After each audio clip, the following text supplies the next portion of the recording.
15. veljače 1910. godine u Varšavi na svijet je došla djevojčica preodređena za velika djela.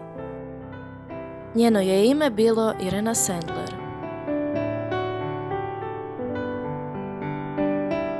U svojoj mladosti stekla je mnoge prijatelje od kojih su neki bili Židovi. Oduvijek ih je simpatizirala, te se u teškim trenucima koji su slijedili snažno borila protiv njihove diskriminacije. Za vrijeme njemačke okupacije, radeći kao socijalna radnica, Irena je imala dozvolu ulaziti u varšavski geto. Kako bi spasila brojne živote židovske djece, mnogo je puta riskirala svoju sigurnost, ali to ju nije sprječavalo od toga da zatočenoj djeci osigura bolji život od života u getu.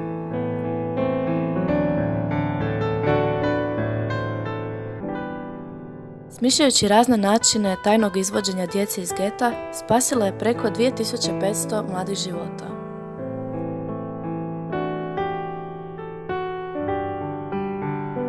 Nije razmišljala što će učiniti sutra ili za tjedan dana, već je živjela u trenutku. Čak i nakon što su je članovi gestapa teško pretukli i osudili na smrt, s pomoć svojih kolega pobjegla je i nastavila se brinuti o Židovima.